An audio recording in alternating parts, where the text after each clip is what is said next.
Hey everybody, it's Lon.TV, and we're taking a look today at the PowerA Fusion wired Fightpad. This, they say, is a Sega Saturn-inspired gamepad that is designed for fighting games. It hooks up to the Xbox One or the PC via its included USB cable, and it's got a couple of other interesting little features to it that we're going to explore in this review, including one of these floating D-pads. And we're going to get to all of that in just a second, but I do want to let you know, in the interest of full disclosure, this came in free of charge through the Amazon Vine program. However, all the opinions you're about to hear are my own. Nobody is paying for this review, nor has anyone reviewed or approved what you're about to see before it was uploaded. So let's get into it now and see what this game controller is all about. So let's take a closer look now at the hardware. It's kind of a unique design from a third-party game controller company. Again, it looks a lot like something you might have seen back in the Sega Genesis or Saturn days. Of course, the big feature here is that floating D-pad, which makes some of those moves where you have to kind of do a circular motion easier to execute. We'll explore that in a few minutes. It has very large, oversized buttons here, as you can see. You've got your standard Xbox layout here, along with two additional buttons that map to the triggers here. And you can adjust what these do, and I'll show you what some of these switches do here as we work our way through the review. You have a full set of buttons on the back of the controller here, including your left and right buttons along with your triggers. These are digital and not analog, so they're either on or off. There's no variation to the execution there. But again, this is designed mostly for fighting games. And you'll notice, though, you're lacking the analog sticks here, but you can use this switch here to basically have the D-pad function as a D-pad or as an analog stick, but of course not both at the same time. Then you've got your start buttons here, your back button, and your Xbox button, along with a headphone jack here at the bottom. The cable is pretty nice. It's 3 meters or 9.8 feet. It is nylon braided, so it won't tangle up too much, even though I'm doing my best at making it tangle up here a bit. And it also has a breakaway here, too. It's not that easy to break away the cable, but it will detach there, although I think if you give it a good snag, it'll still pull your console off of whatever it might be sitting on. So no wireless option here. This is strictly a wired controller, and we'll explore some of the latency or lack thereof that you might experience with this a little bit later in the review. A couple other neat little quirks of this is that it has removable faceplates. There's a couple of different colors available with this controller. This one is their gray one, and it's got a couple of variations of gray and white. So this is the one that it had installed when I took it out of the box. You can pop them off very easily, and then you can see the guts of the controller sort of there, and you can slap on another one here if you want. So I got that black one, this gray one, and they also had a white one in the box. But if you choose a different color, you will get a different set of faceplates that you can attach to it. So a little add-on there that I think may have added some cost to the overall package. I was surprised by how much this cost, $55. Which is quite expensive, I think, for a wired gamepad like this. We've seen a lot of other retro-inspired controllers with the floating D-pad out there that sell for less, including some from 8BitDo and RetroBit. So there is a premium here, but let's take a look and see if that premium price is worth it. All right, so let's take a look at how the controller works in its default mode. I have it connected to my PC, and as you can see here, the D-pad is currently mapped to the D-pad on my X input screen here, so this is working the way you would expect. Now, if for some reason you wanted this to replicate the analog stick, especially for games that don't allow maybe mapping in a different way, you can hit this switch here in the center, and when I go to LS, you'll see now that the left thumbstick is getting triggered by my movement here with the D-pad. Again, this is going to be a digital experience and not an analog one. So as you can see, as I push down here, it's either 100% or nothing. It's either on or off.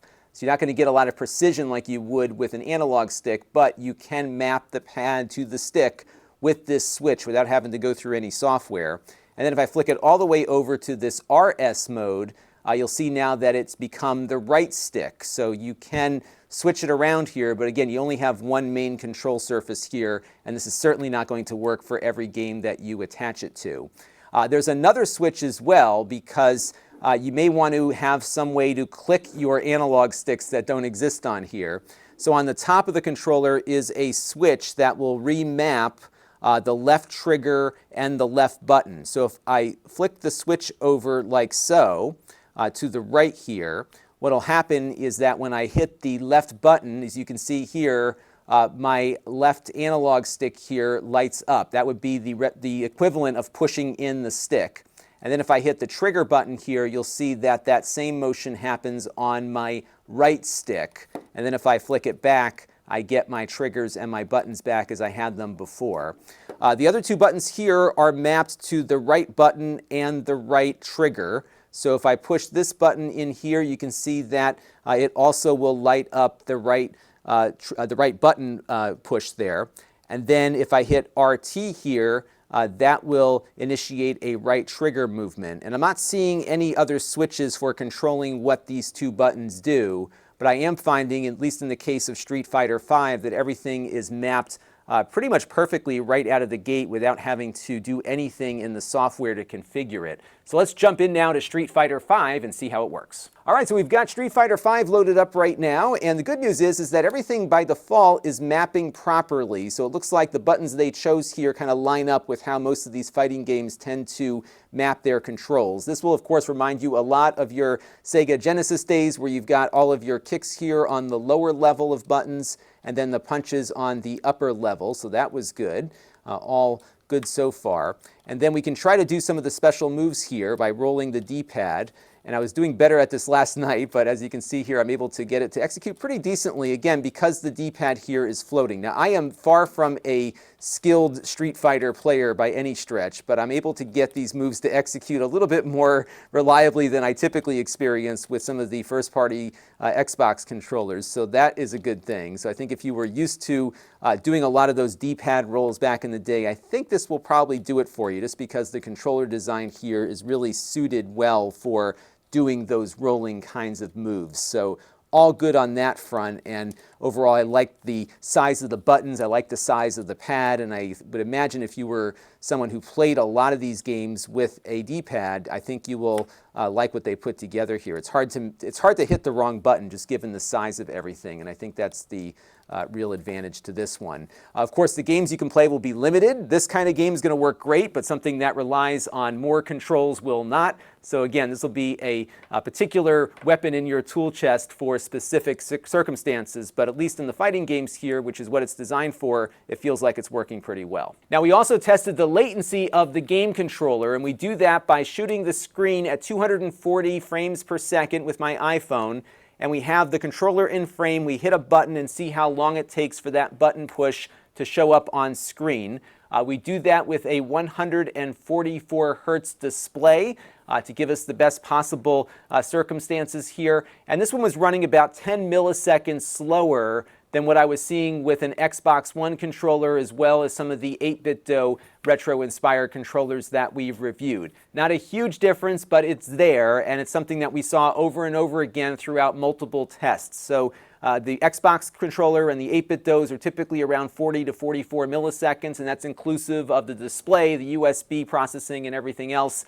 This one was running at about 56 to 60 milliseconds, give or take. So just a little bit slower than what we saw on the Xbox and 8BitDo side, and that might make a difference in a game like Street Fighter, or perhaps retro games that are a little less forgiving on controller latency. Now, the controller lacks any kind of rumble or motion controls, so if that's important to you, this controller won't have it, so just keep that in mind.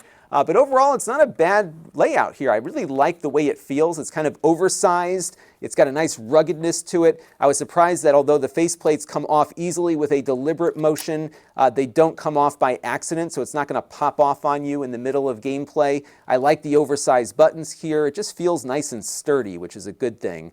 The price point, though, is a bit high for this, especially when you look around at some of the other retro controllers on the market. So, for example, you could find the 8BitDo M30, which has a very similar layout, not as big, but also has the floating D-pad, and that one is about $30, and it gives you a wireless option in addition to the wired connections, so it offers a little bit more for less money. But I believe that this is the only one of the floating D-pads out there that will work with the Xbox in addition to the PC. So there are some compatibility considerations there as well. But still, I think for what they're asking, it's a bit much given what else is out there in the marketplace. And if you're a PC gamer, you'll certainly have many more options to choose from versus this one. But again, I like the large form factor, the big buttons, and I think if you were looking for a nice dedicated fight pad, this one should perform quite nicely at that task, even though it does cost a little bit more than I think it should. So that's going to do it for the PowerA Fusion wired fight pad. And until next time, this is Lon.TV. Thanks for watching. This channel is brought to you by the Lon.TV supporters, including gold level supporters, the 4 Guys with Quarters podcast, Tom Albrecht, Rajesh, Logic GR, and Kalyan Kumar. If you want to help the channel, you can by contributing as little as $1 a month.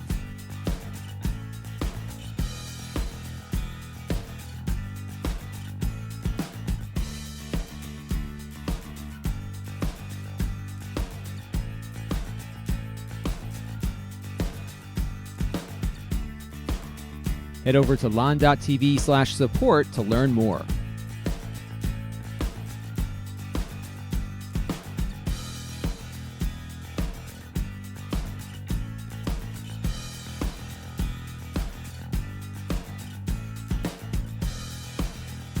And don't forget to subscribe. Visit lon.tv/s.